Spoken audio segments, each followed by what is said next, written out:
Poetry is making a resurgence. Several authors gathered in Munising recently to celebrate a collection of UP poetry. TV6's David Jackson has more in tonight's entertainment report.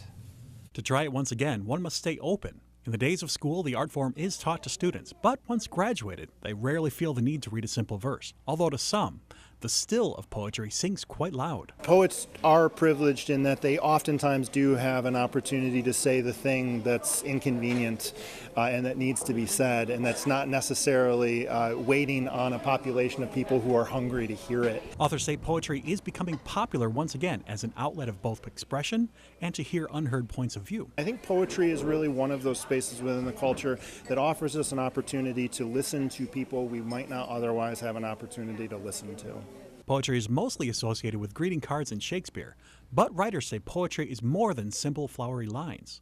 And to make their voices heard, more are turning to the style. According to one author, people can find poetry from nearly every perspective, from the most liberal of ideals to the far conservative right. Find an organization that you're sympathetic with and see if they have any hints. They'll give you a kind of a summary of what they're about, so you might be approach it that way. Writers say the art form can be more intellectually satisfying because people reading a poem or even a book are more likely to feel connected to a story. I think when you read a book, the reader is going at least 50% of the way, and I think they're more engaged. And I think also that there's more of that idea that the writer is talking to the reader. There's more of a relationship.